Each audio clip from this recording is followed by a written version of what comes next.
on C-SPAN's Q&A. Next, on Lectures in History, Arizona State University professor Brooks Simpson discusses with his class the role of the president during wars, including those waged without a formal congressional declaration.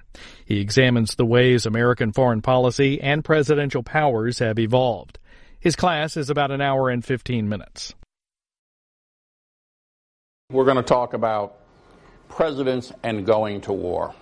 We've already talked about the Constitution, how the Constitution basically authorizes the president to act as commander-in-chief of the armed forces. On the other hand, Congress has a role in this as well. Congress is supposed to declare war. Congress can fund military operations. Congress can also pass various regulations for the armed services. And as well, Congress can exercise oversight through congressional hearings on what's going on or through committees. So we know that. All right, so James Madison once drew the distinction that Congress declares war, but presidents make war. And remember, I've talked about there's only 5 wars where Congress has actually declared war. 1812, Mexican-American War, Spanish-American War, World Wars I and II, with the last declaration coming in June 1942 against several Eastern European countries that were allied with Nazi Germany. So last answer is not Italy and Germany, but rather Hungary, Romania, etc. So let me give you a couple of case studies here to think about what we're going to talk about today. First of all, I want to talk about a case that occurred not that long ago, in my lifetime at least. Richard Nixon was president of the United States in 1969. He inherited the Vietnam War, as you know. And reports came to him that the North Vietnamese forces were seeking sanctuary in then neutral Cambodia. And they were using that as a safe place, if you will, to launch invasions, operations against the South. Starting in 1969, Richard Nixon began to authorize the bombardment of targets in Cambodia. And in fact, in 1970, first American ground forces, South Vietnamese ground forces, followed by American ground forces, actually crossed the South Vietnamese-Cambodian border and invaded Cambodia. Nixon did not ask for any congressional authorization. This was a secret operation from the beginning. When it was discovered, there were a lot of protests. This is where you have the Kent State shooting on May 4th, 1970. You should also know, by the way, that there were a lot of protests in favor of the president's action in invading Cambodia. Congress took a dim view, however, a president waging war without prior congressional approval. And it's going to rescind something that we're going to talk about a little later on, the Gulf of Tonkin resolution, which had been passed back in 1964, authorizing Lyndon Johnson to act in Vietnam in ways that people came to regret. It also is the root of what becomes known as the War Powers Resolution of 1973, a congressional attempt to hamstring a president in the use of military force. But the fact is, that's all that happened with Nixon. He wasn't impeached. There wasn't a large curbing of American operations. That though he got slapped on the wrist, it really had no significant impact on the outcome of the Vietnam conflict. It did create more opposition to the actions of the administration. Its legacy in the War Powers Resolution, we're going to talk about that a little bit, but the War Powers Resolution really doesn't do very much in terms of constraining presidential power all that much. Presidents now seek congressional approval, but many times they say, I'm doing this, but I don't have to. And there's a lot of resistance to this. And you go, okay, that's the modern presidency. Modern presidents have a lot of power, et cetera, right? But remember somebody else we talked about far along before, James K. Polk. James K. Polk comes to the presidency in 1845. The United States annexes the Republic of Texas. And in annexing Texas, the United States inherits a border dispute between Texas and Mexico as to where's the border between those two places. And tell me, what does President Polk do? We've talked about this before. Just sit there and wait for people to negotiate? Yeah, go ahead. Can he stick troops in that area? That's right, Kelsey. He sends troops down into the disputed area. And this is going to be a theme we're going to talk about later on. You put troops in harm's way. And so he took those troops down to the Rio Grande, an area also claimed by Mexico. So Mexico, of course, had sent troops there as well.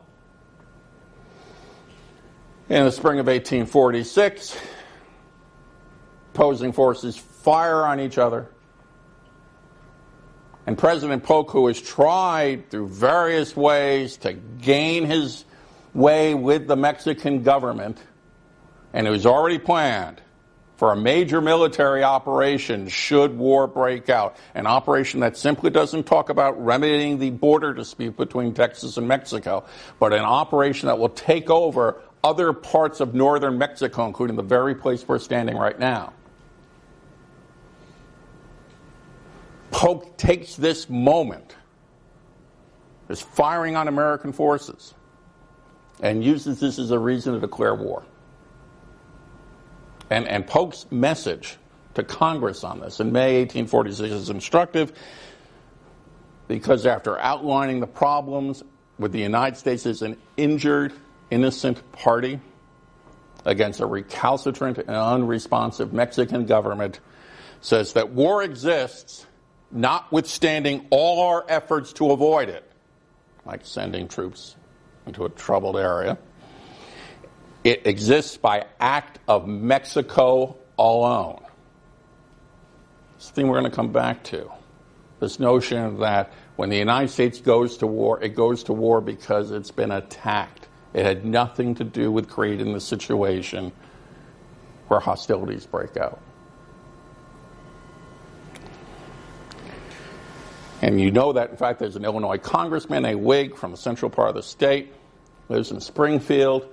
He introduces in the House of Representatives something called the spot resolutions, demanding that Polk document the very spot where American blood was spilled as a way to demonstrate to Americans that Polk had provoked this conflict.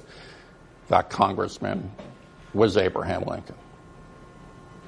Okay, so we've got two incidents here that I think are fairly important. They're over a century apart, but you see some of the same patterns. President being able to use his power as commander-in-chief to commit American forces to places where war breaks out or to expand an already existing conflict. So does the Constitution matter anymore? You tell me. Is the original vision of the founders in having Congress declare war? You tell me. Tell me now. If you were president, would you pay attention to Congress except as a cosmetic?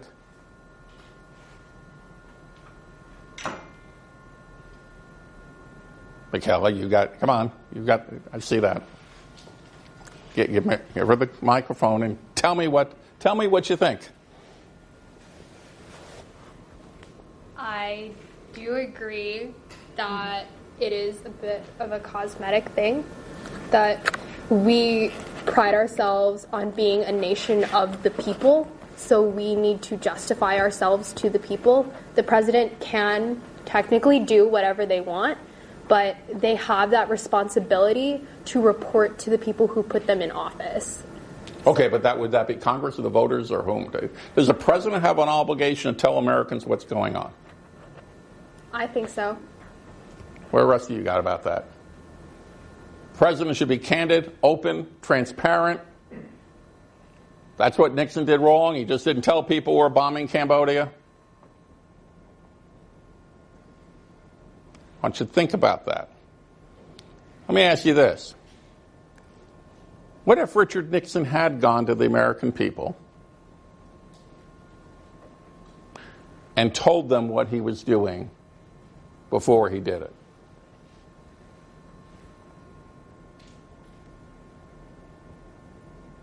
How do you think the American people would respond to a president saying, I've decided I have to expand this war, a very unpopular war with a lot of people.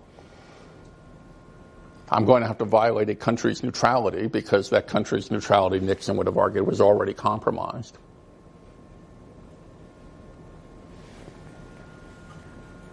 What do you think the reaction would have been if Richard Nixon said, the war which I've pledged to end with my secret plan is now a war that has to expand? How do you think the American people would have taken that? When you want the mic, raise your hand so we know where to go. Thomas? The people definitely would not have responded well to it. You're a president who came into office and basically said that you're not going to continue the war and now you're expanding it. It's kind of a fundamental problem is that it's easier to ask forgiveness than permission.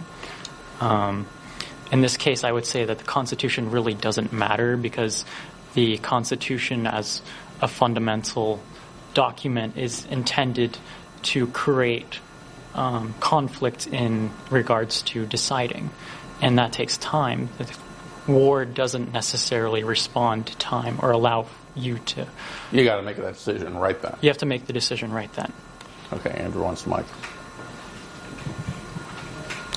Okay, so we've got an apologist for presidential autonomy here. That it made sense and don't tell the people. Andrew. I think another issue that Nixon would have faced in that case is if there's an outcry against expanding the war into Cambodia, then he faces the chance that Congress actually expressly prohibits that expansion. And then he faces either blatantly breaking the law or his hands are tied. So he should lie. I'm not necessarily saying he should lie, but if he's, I think that from his point of view, that was probably the only way to effectively take the action that he thought needed to be taken.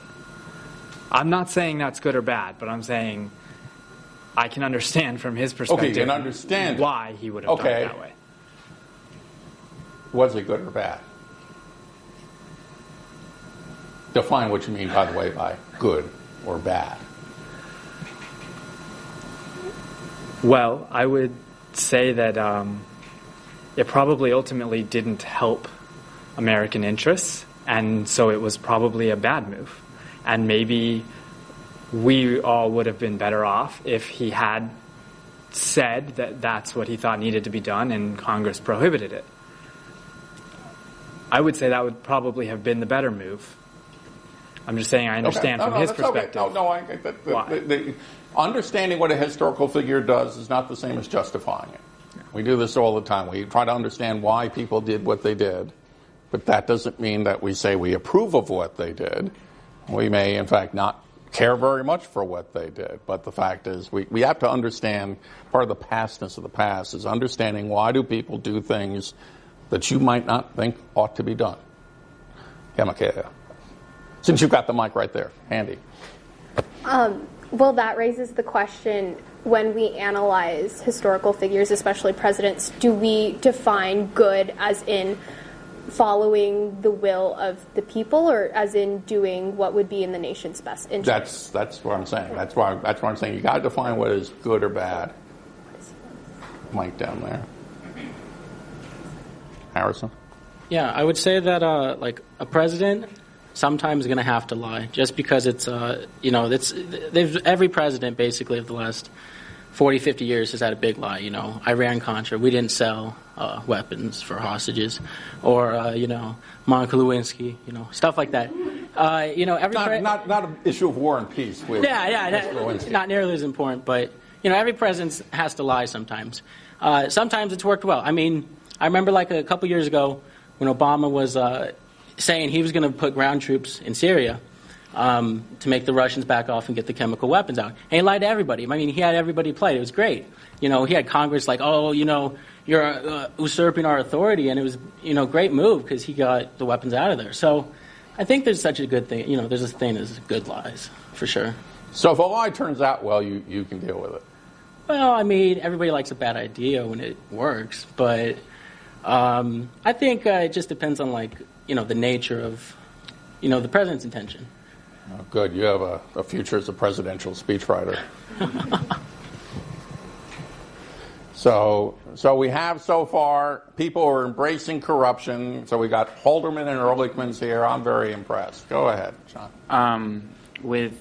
So I studied the First World War a lot. I'm a European historian, but what I would say with the First World War and Wilson, he didn't exactly lie, but he kind of exaggerated the truth, like Lusitania. I think in hindsight there was evidence of weapons on the Lusitania, but it wasn't a perfectly neutral commercial vessel. Yeah, it wasn't perfectly neutral, but the administration spins it as it was completely neutral, carrying innocent civilians. And then also the Zimmerman telegram, something that really shouldn't matter at all, low-level German foreign officer, but getting extremely exaggerated in order to build up this kind of anti-German sentiment. Okay. Monica? So in the question of lying when it comes to war powers, I think that it is the responsibility of the president to always take the input of Congress and the people, because if something were to go wrong, as in the case with Nixon and Cambodia, then the responsibility is now shared by the American people, Congress, and the president. So it doesn't degrade the office of the president. And in the case of Nixon, when that happened, there was not a lot of public appeal to the president for a while after that. Okay, so let's go with that for a moment, because let's go now to the Polk again. Okay, so what Polk should have done is said, we want all this land and we're going to go to war if they don't sell it to us. And he would have gotten a lot of support from that, do you think? Or would he not gotten a lot of support, as opposed to, we've got attacked, we had no choice, and so there's nothing we could do? I think that he would have gotten support because the American people were very migratory at that time, and they were in favor of expansion. Involuntarily? Yeah. Okay. Kelsey, pass it on to Kelsey. Well, I'm going to kind of go a different direction. I don't necessarily think that the president owes it to Congress to tell them things. When I think about it, when you're a kid and you play the game of telephone, and as you go through more people, obviously that message gets distorted, it turns into something else. I think the more people, when it comes to war, the more people you try to include in something, the easier it is to kind of mess up the whole situation, instead of having, I'm not saying the president should ultimately be a one person who can decide. Mm-hmm. But I do think that there's certain situations where the more people you tell, it can make the situation a lot worse. So I think or the more people you have to hear. The more opinions that get added to something, I think it definitely... To please more people. Yeah, it could change really the scope of what your actions are trying to accomplish. Mm-hmm. Yeah. I actually want to speak to both of those points, but to start with what you were saying about the idea of whether it's more impactful for people to say you're going to war to protect American troops who have been fired upon versus going to war for some sort of American interest that you're protecting. I think that it's true. It is a much easier thing to commit people and get people behind a war that is to protect troops, because for the everyday American, that sounds like a much more serious conflict than, well, we have this economic interest or this other interest that we should probably take care of. But that doesn't necessarily to everyone sound like a good enough reason to go to war. And they might try to argue, well, can't you do that by negotiating? Or isn't there another way we could try this first, when really a war is eventually going to be necessary? And then also speaking to the idea of getting more people involved, I completely agree with what you just said, in that when you get more people involved, the debate can frequently get drawn out to be a lot longer than it needs to be, and sometimes war is something that needs to be dealt with quickly, and so you don't have that time. You got to act now. Yeah, you can talk or you can act, but you don't have that time for debate. So one of the things that I wanted to kind of bring back to the last couple of comments is looking at the Polk versus Nixon and the ways that foreign policy interact, because if you the way that U.S. foreign policy has changed historically, before with the Mexican-American War, no one was settled really in those areas. There wasn't a state actor, a defined country. We were all or the Americans at the time were very like, oh, like westward expansion, like let's keep expanding. But then when you go to like a different situation where it's like across a continent or in a different country, like that starts to bring in more like country boundaries and state sovereignty. So I think it like shifts with the framework of like what you're trying to accomplish, and then like having the president, if James K. Polk was to say, oh, you know, like this is what we're doing, we want expansion, I think more people would have been okay with that because there wasn't a defined like entity versus like going into Cambodia or Vietnam where there is like solidified borders. Okay, but think about this. Polk didn't choose that route. And one of the reasons Polk doesn't choose that route, I think it's easier to say to somebody, I was attacked, I had nothing to do with this, I'm just defending myself. I'm going to defend myself by taking over all of northern Mexico, but I'm going to defend myself. So part of this is, again, presidents putting forces in harm's way or acting without prior approval in ways that certainly tests the notion of congressional oversight. Because how is Congress going to deny a request to go to war if the United States has been attacked? So, you know, remember, Mexican-American War is a case where you have a declaration of war, but what else could Congress have done at that moment, given American forces have been under attack? That would be unlikely. Harrison? Yeah, I was going to say with regards to reasons to go to war, I think like 9/11 is an excellent reason to go to war. You know, 3,000 civilians are dead. The problem is we didn't wage it, you know, on the right people. I don't know if there even was a right people to wage it against, but you know, it's not just the military Probably thing. Al-Qaeda. Well, yeah, but you know, I mean, we put them there anyway, so what's the difference?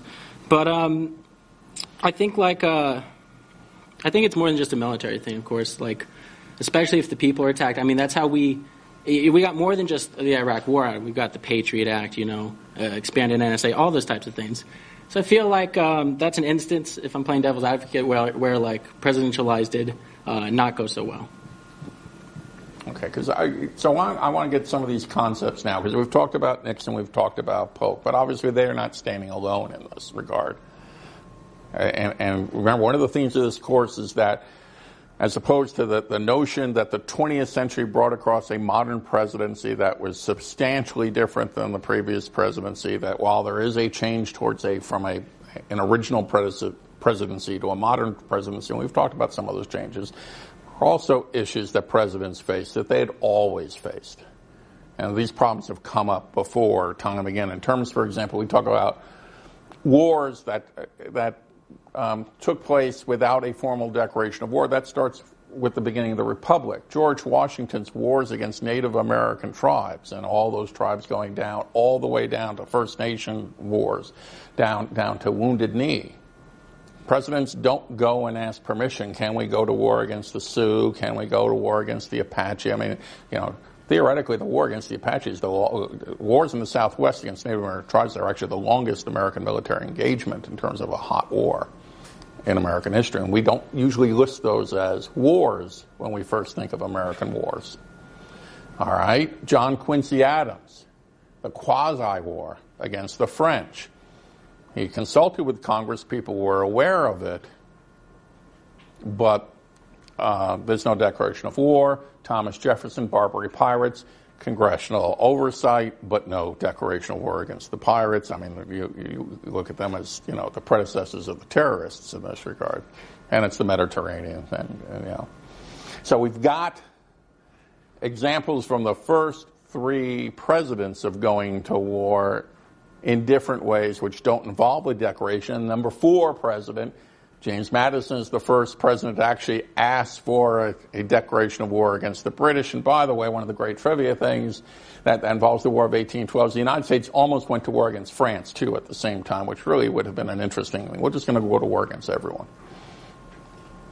But that's how American presidents have used military force aggressively, sometimes with congressional approval, but in ways short of a declaration of war. And this goes back to the beginning. One of the ways in which you do this is you put personnel, American military personnel, in harm's way. So let's think about a couple of those. We just talked about James K. Polk. He puts American military personnel in an area where I think it's fair to expect that there would be the possibility of a military engagement against the Mexican forces sent to the same area. Generally speaking, you've got people running around with guns. Sooner or later, someone's going to want to use them, and certainly in the 19th century. But that's not the only time you have that. In terms of international wars, 1898, Spanish-American War. One of the major incidents leading up to that war was the decision by the McKinley administration to station the battleship Maine in Havana Harbor. That battleship blows up. No one quite knows why. General consensus now it was probably an accident. But there were people who said the Spanish deliberately blew up the ship. And in any case, the cry for Remember the Maine helps to inspire an American declaration of war to take over Cuba, to free it of Spanish rule. And of course, what's one of the first moves in that war? But the United States takes out the Spanish fleet in Manila Bay. So this was never going to be just a war about Cuba. It was going to be a war against the Spanish Empire with far-ranging consequences for the United States. But troops were in harm's way. If you put a battleship in a place where things aren't going well, and we've seen that since then, like the USS Cole and other vessels as well, you put the battleship in a place or military personnel in a place, they might get in trouble. They might be fired upon. Franklin Roosevelt, in the undeclared war that preceded the formal declarations of war in December 1941, American destroyers escort merchant marine ships sending supplies to Great Britain and later on the Soviet Union. Those ships come under attack from German submarines. That's looking to have a military engagement. And there are, in fact, ships that engage those submarines, and there's basically a hot war going on in the North Atlantic Ocean. Everyone's aware of it. So long before Pearl Harbor, there have already been shots exchanged between the United States and Nazi Germany. And that's why they call it an undeclared war. The studies of that period are sometimes entitled the undeclared war. So this is, again, when you're having those destroyer escorts come, and that's something Wilson did not buy into. There's no escort around the Lusitania, for example. You know that the odds are that, especially Roosevelt should have known, that the odds are that there's going to be hostile fire. You're going to put people in harm's way. Lyndon Johnson put troops in harm's way and American military personnel harm's way in the Vietnam conflict. Now, he wasn't first. There had been American advisors and the like already in Vietnam. But in August 1964, the United States reports that the North Vietnamese have attacked American vessels in a place called the Gulf of Tonkin. Whether this attack actually took place has now become a matter of dispute. Did they interpret radar? Did they interpret sonar? Did they interpret what was going on correctly?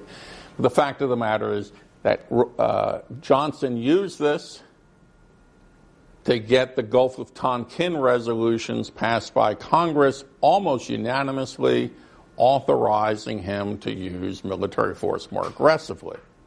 The following February, at a place called Pleiku, an American base is attacked, and Johnson uses that to expand the American commitment even more. And when people say, well, what's going on here? Someone actually says, well, Pleikus are like streetcars. They come along.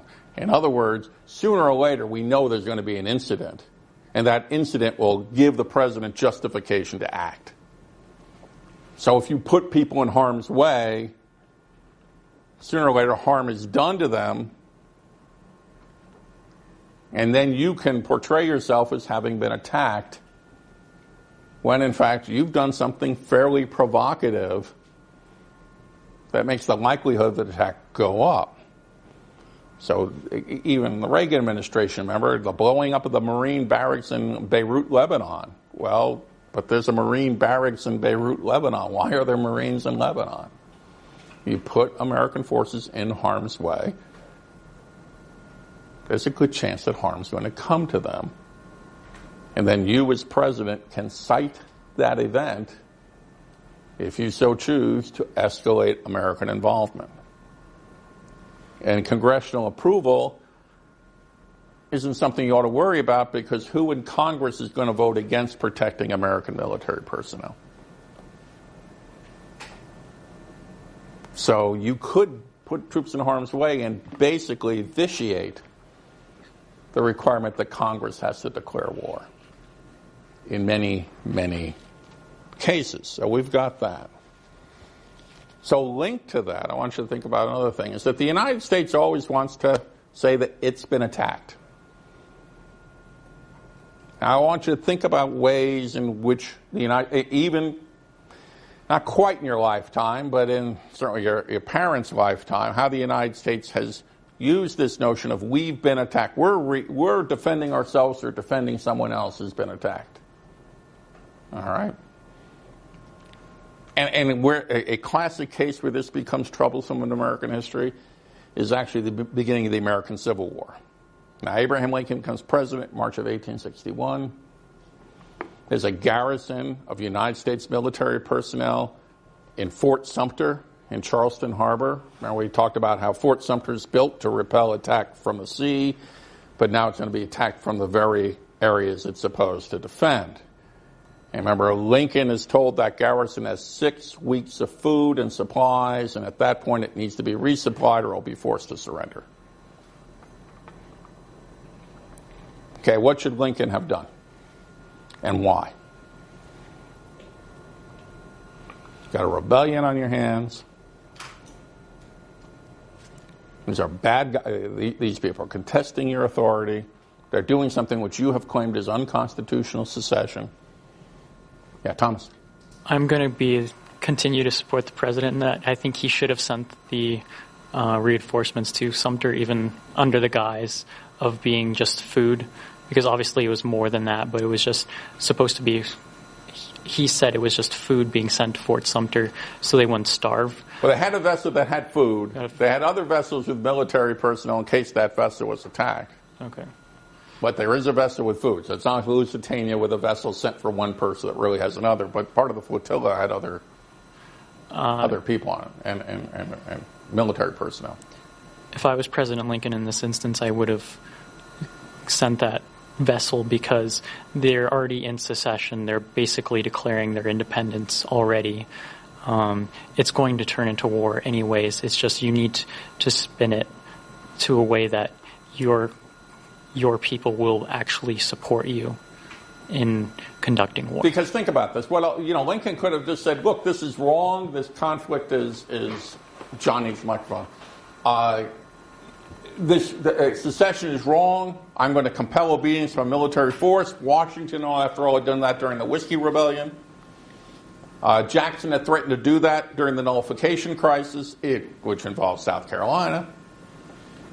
And so, why not simply act this way more vigorously now?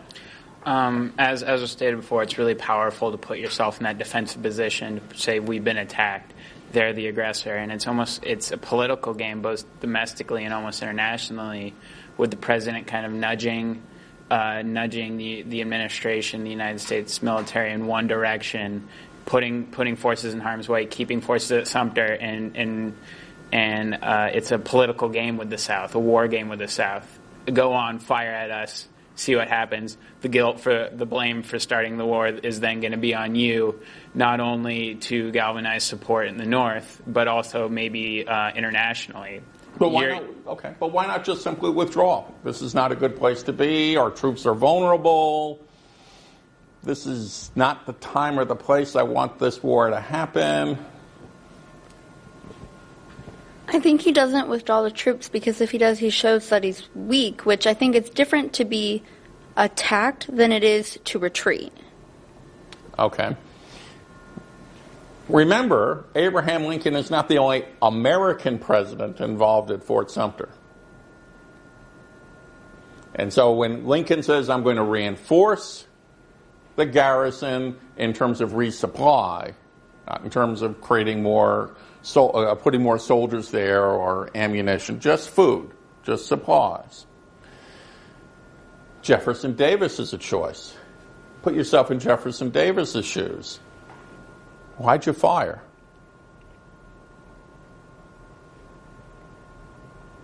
Davis didn't have to fire.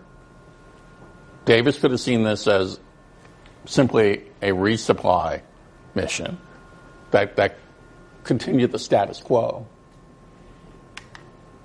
Why fire? Go ahead, Thomas. I think the problem is that he had to take into account the fact that what if it isn't just a resupply? What if he's putting more troops, more ammunition, more anything that would would compromise more the defensive situation that already existed in that, with Fort Sumter being a critical base to defend this whole area, and they actually continued to compromise their security in that area if they didn't starve out Fort Sumter. Basically, you're giving up a major strategic advantage by not sinking that ship. So yes, you did fire. Or firing on the fort. You did fire on the fort. However, you were kind of forced into it by the president's actions. So it was kind of either we declare war or put ourselves in a bad situation by firing and allowing them to declare war on us, or we give up military control of that sector entirely. Okay, but there were actual positive things also for Davis to consider. One thing that Davis was considering was the collapse, or what he thought at least was the erosion of sentiment for secession. Remember, there are 7 states that secede to join the Confederacy. And then, after those 7 states come, there are other states, there are 8 more slave states that don't have secession, that they don't secede, by this time.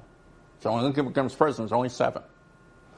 All right. As we get to these other states, there is support for secession in those states, but it's not majority support, and there's a concern that perhaps the enthusiasm for secession might die down.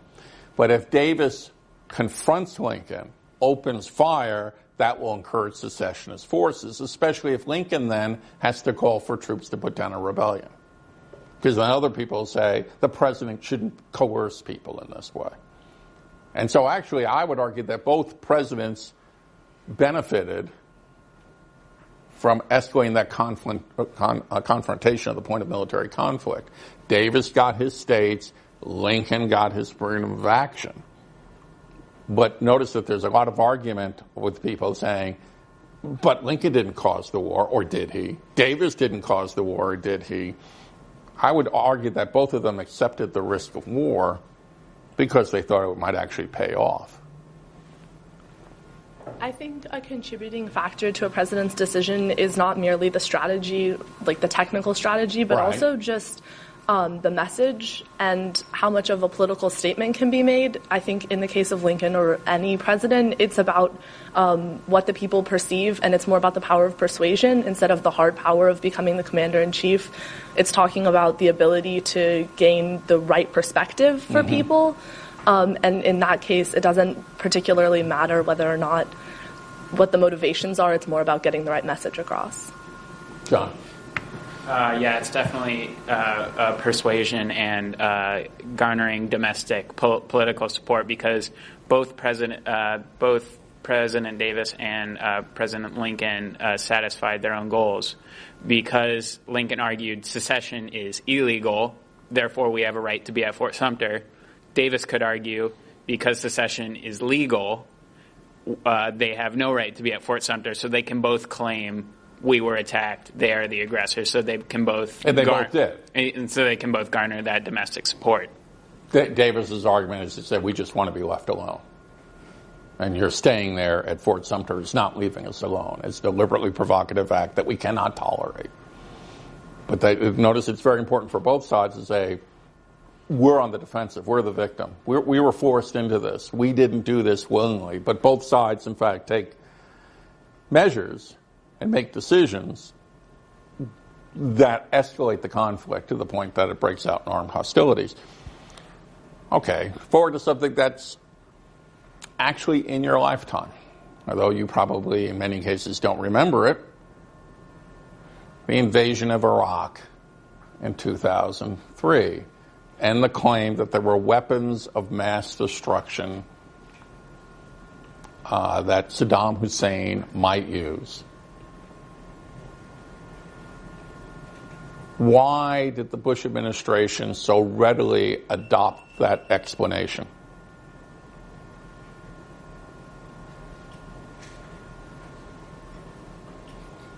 Do you think that for example, that the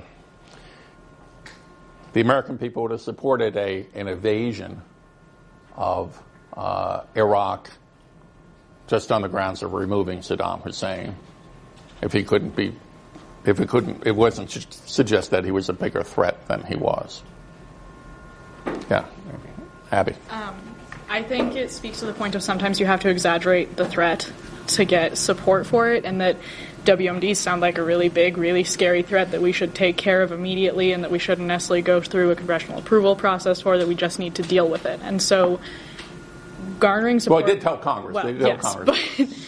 But garnering support behind something like that is a lot easier than saying there's some political interests here that we need to take care of. Because just like shock and awe value, it sounds a lot more powerful. So if you have something like that you can stand behind and use as a reason for a war, you're going to exploit that and take advantage of it, even if it's not true or not as true as you make it sound. So I'm not going here whether there was a deliberate attempt to deceive. That's still something that's being argued. But WMDs, weapons of mass destruction, sounds like a much more compelling reason to go to war than, gee, we just need to go to the Middle East. We've got to go to Iraq to take this guy out. We forgot to take him out before, and now we're going to finish the job. John? Yeah, maybe it was the need for this support that, I mean, there's a lot of reporting that's been done in the past few years that seems to claim that the Bush administration, they didn't necessarily intentionally deceive the American public, but they needed to believe, that there are WMDs so badly because they needed to find something to get the public behind them so badly that they kind of had tunnel vision for that one end goal and kind of look for like selective evidence. Okay, so let me give you another example though, which might be a little less controversial in some ways, but not in others. As you know, the United States goes to war against Japan on December 8th, 1941, in the immediate aftermath of the attack on Pearl Harbor. Okay, if there's any time that we've talked about, gee, we had no idea what was coming, and there it was. Supposedly it's Pearl Harbor in the eyes of people. And then, of course, we've already talked about the fact that some people think it may not have been quite as unexpected as it was. But certainly the American public was shocked by what happened when it found out that the American base at Pearl Harbor had been attacked by the Japanese. Okay. But we all know that from the American point of view, because we've talked about World War II as the good war, the war of the greatest generation, the war of good versus evil. Whether you want to debate that or not is a different question. But it seems to have been Hitler's a bad guy. We should go to war against Nazi Germany. They do bad things. But notice that Franklin Roosevelt never went to the American people and said, you know what, if Hitler wins, we lose. We need to go to war. Hitler's taken over much of France, much of Central Europe. Other than Great Britain standing there alone with Winston Churchill, there isn't a lot else that's standing in his way. We should not have this man with his political philosophy and his hatred of people unlike himself in power. That's a bad thing. And so I call upon the United States to go to war against Nazi Germany. Why didn't Roosevelt do that? I mean, if you're ever going to go to war against somebody, I assume you'd go to war against Adolf Hitler.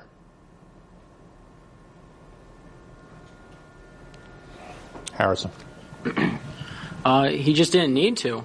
I mean, after he declared war on Japan in return for Pearl Harbor, Japan and Germany both declared war. And yeah, but look how long he waited. December 1941, the German tanks are rolling up. They could see Moscow in the distance. No one understands yet that it gets really cold in Russia in the winter. And Hitler's about to understand what Napoleon could have taught him back in 1812. But the fact is that Britain's all alone.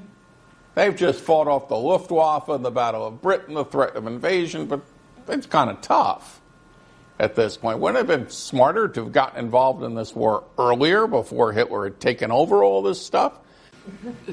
So I actually agree, because I think that the fact that the attack against Pearl Harbor was so surprising to so much of the public suggests that they weren't prepared to enter that war. I mean, I don't think that very many Americans would have said, yeah, I think Hitler's great and we should leave Nazi Germany alone. But if they had been ready to go to war, then I think December 1941 would have turned out differently. You wouldn't need December 1941. Well, I think that we shouldn't have been so surprised, right? I mean, Japanese imperial aggression wasn't exactly a secret. And yet it was this outrage that where did this come from and how could this have happened? Remember, so clearly we weren't ready. Remember, Hitler does the United States a favor. If you're angry on December 8th, 9th, 10th, you're not really thinking about Hitler, you're thinking about the Japanese. Hitler didn't bomb Pearl Harbor, contrary to Animal House, when the Germans attacked Pearl Harbor, according to Belushi's character. I mean, it's always important to get your history right, okay? But it's, in fact, the Germans and the Italians who declare war on the United States, and then we return the favor. I mean, if you want to talk about Hitler mistakes, a Hitler mistake was actually making the PR effort for FDR pretty easy. So, and in fact, one of the things that FDR had to do once the United States went to war was to remind people, by the way, although we're angry at the Japanese, we really got to worry about Hitler. He's much more important, frankly, in the long term than the Japanese. We'll get the Japanese sooner or later, but we really have to go after Hitler and focus on those operations as much as possible.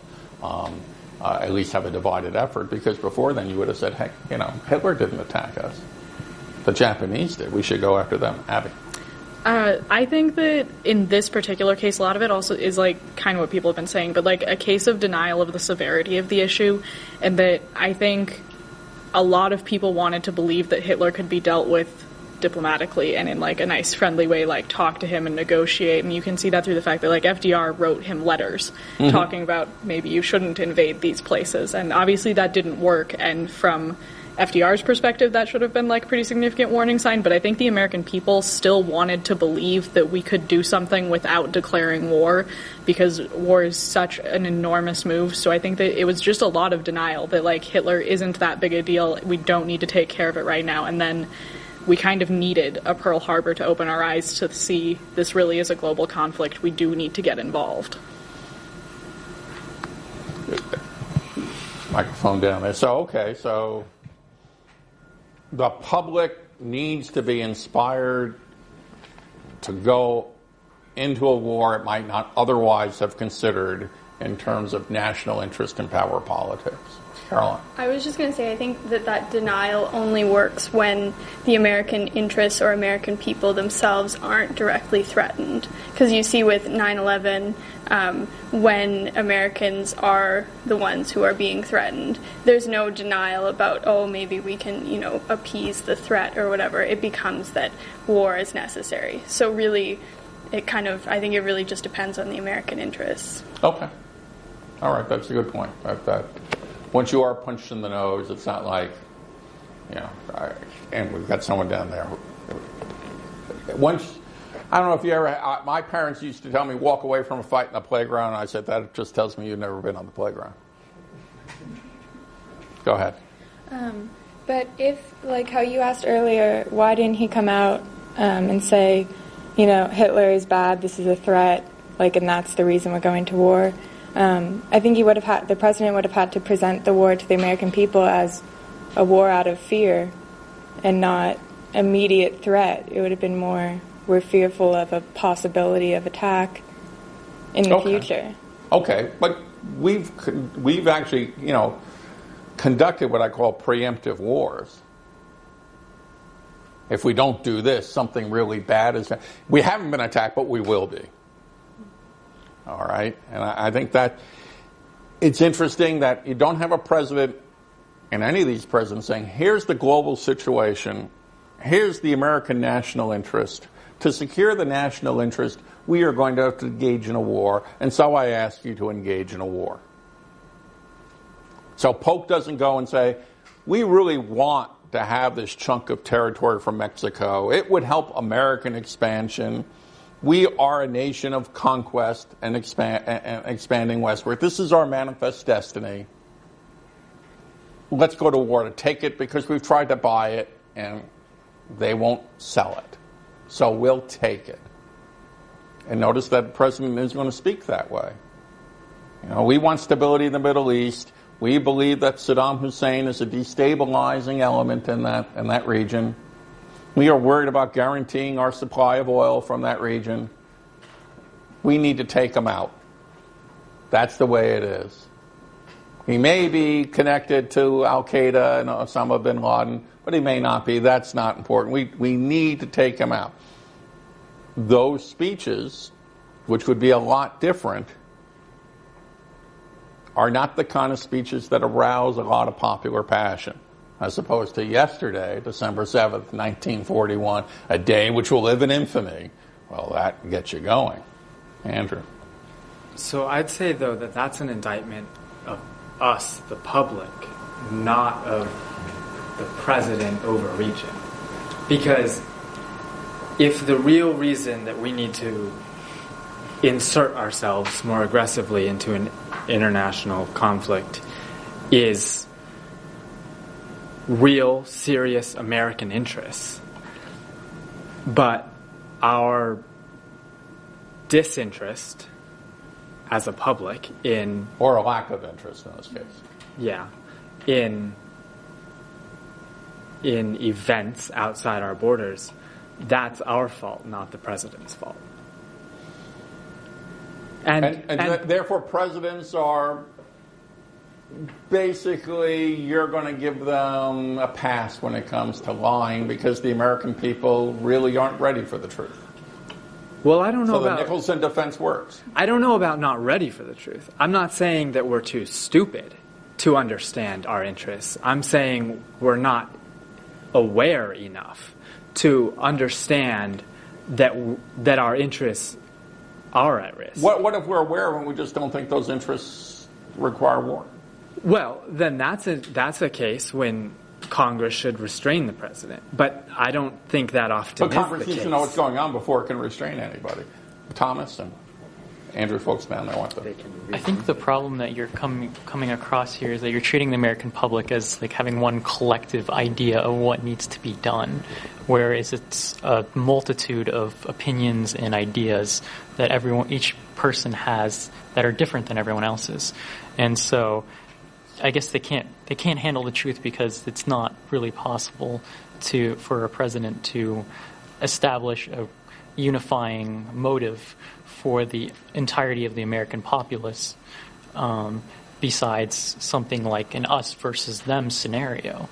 Well, I mean, we couldn't argue, though, that it's the president's job to educate, to explain, to educate. Right? The president would say, I know you don't understand this. There's really not any reason you should have understood this. It was in a place far, far away with people who speak a different language. And so I'm going to explain to you what American interests are. I will let people in Congress respond to that. I will let opinion makers respond to that. Members of my administration, I'm going to educate you. Then you can help make a decision. I'm going to ask you to do this. I'm going to explain to you why I think this is a course of action to pursue. I agree that that's something that should happen that hasn't been happening, but that is subject to the time lag problem that it is involved with warfare. Well, and that would be one thing where modernity has changed things. Time used to be a big factor in these events because of the delay in communication. For example, in the War of 1812, the British had actually given in to American demands, but by the time that word had reached Washington, the United States had already declared war. And remember, that war ends on Christmas Eve, 1814. Ghent, Belgium, they've signed an agreement, which has to be implemented, but they've reached a peace agreement. But that word doesn't get to the United States until after the Battle of New Orleans on January 1815, a battle which helped elevate Andrew Jackson to a national hero and paved his way later to become the 7th President of the United States. Kayla. So this is going to go back just a little bit, but going back to the idea of fear in World War II and like an indictment of both the public and the president, I think that one of the reasons we didn't immediately jump in was that we were afraid of what it would mean if we lost, and the president didn't exactly have an answer for that, and thus didn't want to bring that to the public's attention. Because when we look at like the executive branch in the government, when they bring us a problem, we expect them to already have at least half an answer or give us options in terms of what we can do as a public or what we can support or indict ourselves, and not having an answer or an option to present it made the idea that like, why are you going to give it to them if you can't tell them what they can do about it? Okay. I just kind of want to touch on what we were talking about slightly before. Okay, Kayla. sure. In terms of why it is that we need to have some sort of big event to kind of inspire fear and why that's important. And I think that kind of goes back to what we touched on more towards the beginning of the semester, where, you know, one of the readings that we had mentioned Drew Weston's book, The Political Brain. And It's the idea that we're not driven by logic. I mean, you can try to appeal to people's logic, but overwhelmingly we're going to be powered by emotion. So while it's great that we could try to logically explain, here's our interest and this is why it's important, most people aren't going to be driven to support some sort of political action because of it. But more importantly, especially when you get into these conflicts that have, you know, years and years of history behind it, only about 25% of the public actively pays attention to any given issue. So when we talk about, you know, maybe the president should be trying to educate people, it would be an overwhelming portion of the American population that they would have to attempt to educate. And you'd probably be trying to educate people who wouldn't necessarily be interested in paying attention in the first place. So it'd be incredibly difficult to do that. So they don't want to go to class, they react to an event. And we go back to Thomas's, time is a factor in the way that it wasn't a factor in the 19th century. Sean? Yeah, I think it's also important to think about before Congress declares war on someone, is there a clear beginning and end to this war? And I think up until the Cold War, there's always kind of been, one central opposing threat that they were thinking, when this is overcome, we'll go into peacetime. But ever since, the Cold War and onto the War on Terror, there's been less of a clear end, and that may have expanded the president's powers as people became more frustrated with no tangible outcome. Because the Cold War is not declared. There are measures, there are steps, there are events, but there's nothing called the Cold War in terms of, we're going to talk about the Cold War today and beginning it. It was there. There's nothing you could really do about it. Okay? And it ends for other reasons. There's not an act of Congress saying, by the way, the Cold War's over. Yeah, Harrison. With regards to educating the public, I think that's a great point. It'd be really hard to give everybody the full history of, let's say, Israel and Palestine. Mm-hmm. A lot of people have way different views, way different information sources, what have you. So I think when we elect a president, we're really electing somebody whose discretion we trust. Okay. Ideally, I mean, we can screw up and pick somebody who's, not the best under pressure or whatever. But I think we have to give the president some freedom to, do what he or she thinks is right. Okay. But remember, we may then not like what that president does, and then we'll get upset later on and say, why did you tell us? You were lying to us. Claudia. My issue with trying to, as much as I feel educating the American public is, obviously the ideal, it's what we want in an effort, especially with war, because we're talking about sending out people to die and resources and whatnot, etc. But how would it even be realistic to educate the American public in situations like when we drop a bomb and we don't even know what's going to happen with it? like in the case of Hiroshima and Nagasaki. Yeah, we did. We don't know that the bomb will work the way we think it's going to work until it's actually deployed, and then it works in ways that even its designers didn't fully anticipate. Okay, then this notion of how to rouse public opinion goes to the next thing I want to talk about, which is portraying wars as crusades. But there are great principles at stake. So you talked about, John, you talked about Woodrow Wilson, for example, the 14 points. War to end all wars, war to save democracy, the war to impose a new world order, the war against terrorism,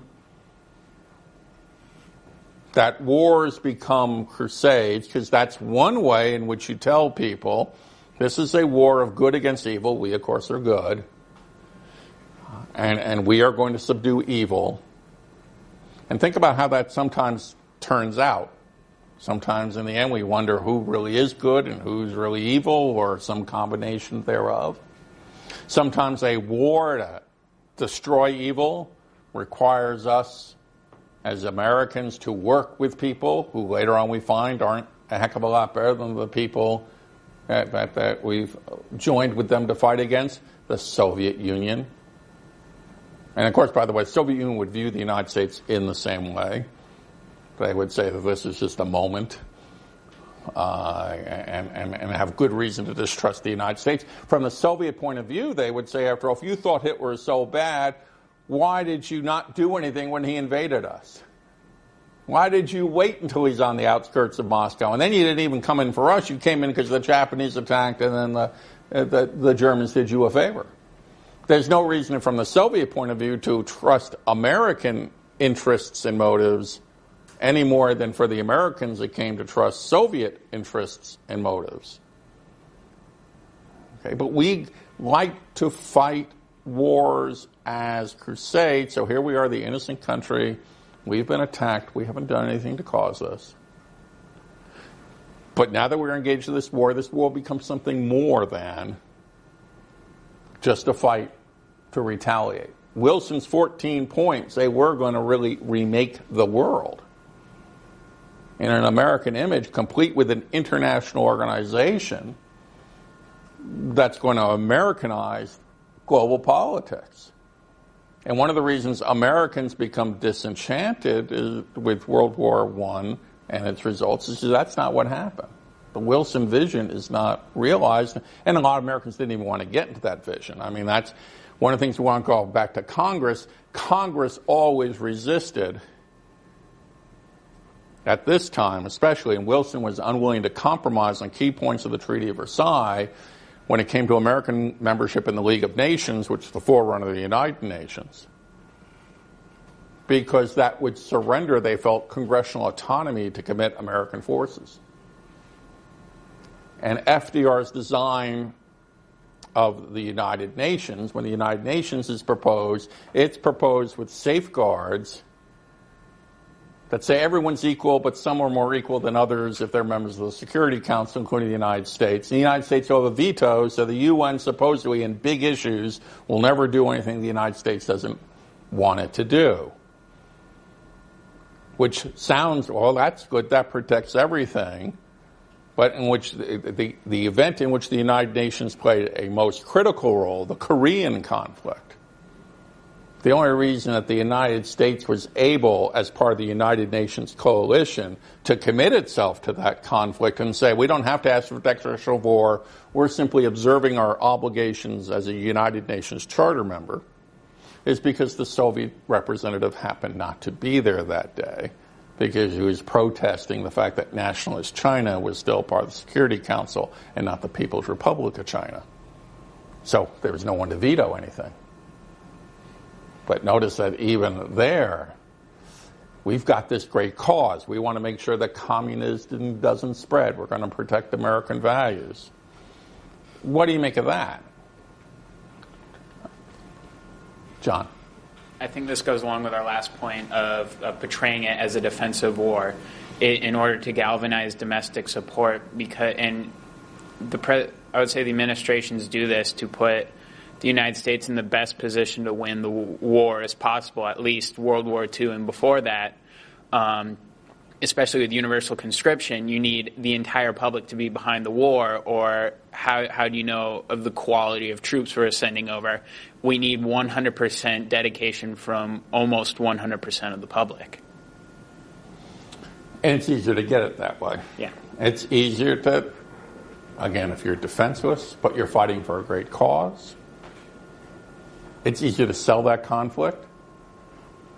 Although, on the other hand, you're bound to be disappointed with the results, because the results of that conflict will rarely meet the expectations that you've aroused in trying to get into it. One of the reasons Americans were jaded about entering World War II is they felt that American entry into World War I really hadn't accomplished very much. And why do that again? Don't you learn, insanity's, the definition is doing the same thing again and thinking there'll be a different outcome. Why do that? And it took a long time just to try to say what the conflict of 1914 is not the conflict of 1939, but even then it was an act by the Japanese that propelled this argument further forward than, let's say, a persuasion that the act of persuasion of telling the American public we need to get involved in this war because the Nazis are evil. Americans were willing to kind of commit a helping hand to Great Britain and later the Soviet Union, but not to get involved to the point that it was going to involve a serious number of American lives. Harrison.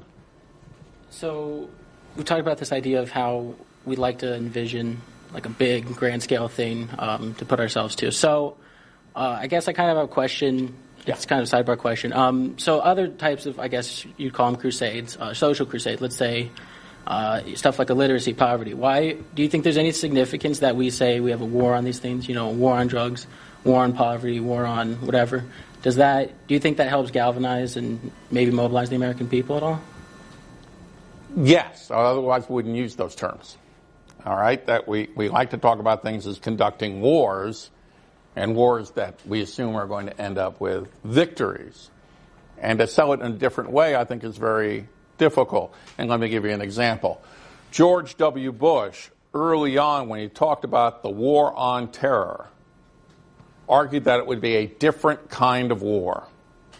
That was a war without any final resolution. It was a war without an appomattox, a surrender ceremony. That this war would continue, and that basically America's engagement with the world had fundamentally changed, because there would always be terrorists. You could subdue this group, but you wouldn't subdue other groups.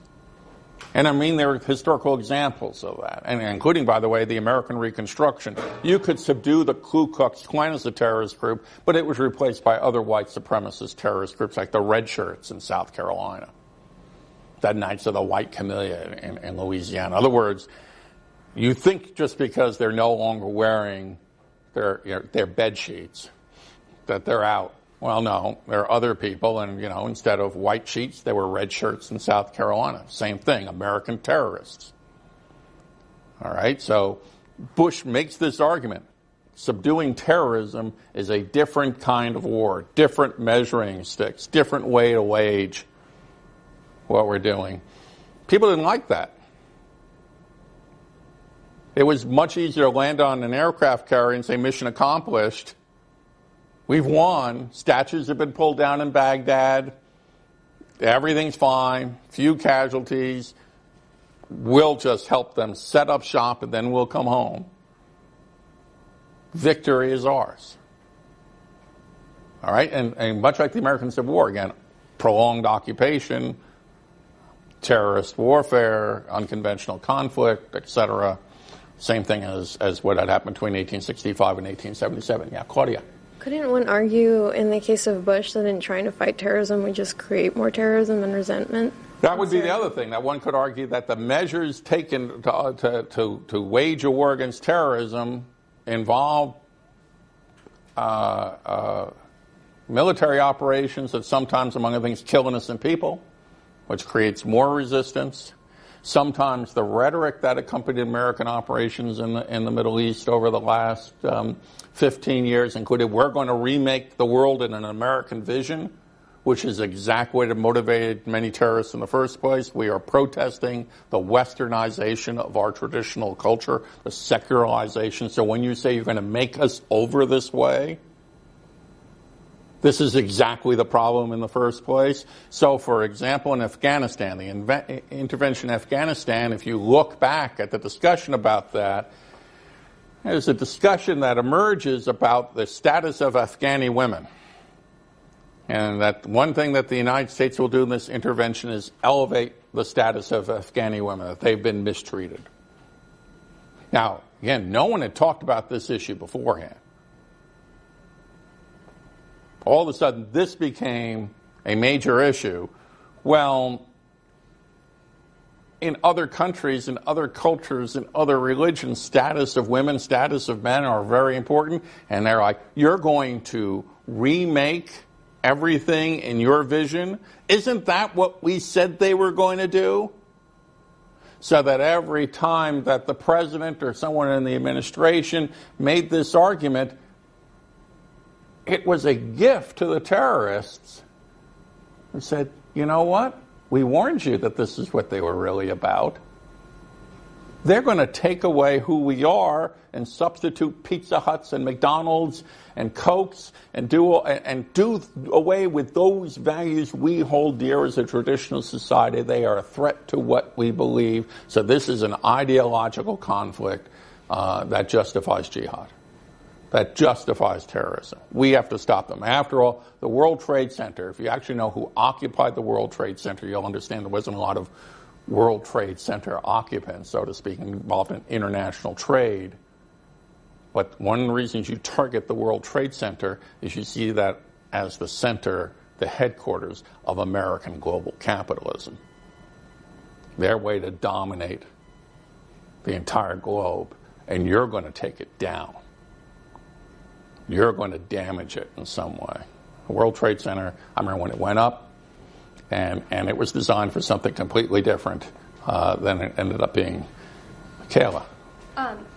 In looking at these situations, should we consider Iraq as sort of an attempt at overcorrection for our inaction in World War II, like coming in late? Because we tried to paint the same idea that we ended up finding out about Hitler, like, oh, weapons of mass destruction, like this is an awful person that we need to take care of, and then just trying to overcorrect. Certainly Saddam Hussein would be compared by many people to Adolf Hitler, and that you can't negotiate with terrorists, you cannot deal with totalitarian regimes that are bent on evil. But there are two other things, and we'll end by describing these two things that also guided American foreign policy. First was something called the Munich Syndrome. The Munich Syndrome is based on the agreement between Nazi Germany and Great Britain in 1938 to allow the Germans to occupy the Sudetenland, the borderland, the mountain ranges on the border of what's now the Czech Republic, then Czechoslovakia. And the British came back, British Prime Minister Neville Chamberlain said, this is peace in our time, we've done this. We've appeased Hitler. We've made a deal with him rather than go to war at a time when many in Britain did not believe the British could fight that kind of conflict. They weren't yet mobilized. Appeasement became a dirty word afterwards. See, you can never appease a dictator. They'll always want more. And so when American foreign policy was discussed in the 1940s and 1950s, it was discussed in terms of, let's learn from history. And one piece of history you need to learn from is you can never negotiate with a totalitarian regime that wants to expand. You can't. You have to stop aggression. This helps to shape what goes on during the Cold War. You can't let them go. If you let them come here, the so-called domino theory, once one country falls, another one will follow. That's one. And of course, what's the culminating point of that debate? Vietnam. That's followed by something called the Vietnam Syndrome, which is Americans don't want to use military force abroad because they will find themselves in a quagmire, an endless war costing many lives that doesn't seem to achieve anything. And in fact, President George Herbert Walker Bush, after the 1991 Desert Shield, Desert Storm operation, said, we've whipped the Vietnam syndrome. We've gotten that out of the way. If you look at the publicity leading up to that conflict, one of the things when it came to both Generals Powell and General Schwarzkopf was, look how much they learned from their Vietnam experience in terms of the commitment of American military forces abroad, that you have to define an objective that's achievable. You must get public support. You must be transparent. You must do those things again.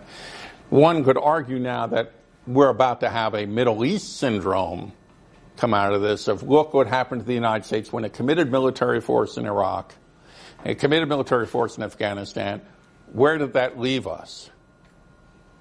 And then president's going to have to weigh, the next time I feel that we need to commit American military force somewhere, is the American public ready, willing, and able to understand my argument? Or must I not tell the complete truth for their own welfare? And must I frame this as a crusade in order to mobilize support when I need it? So in other words, the same problems continue, and they're going to confront future presidents. Okay? Well, we're done.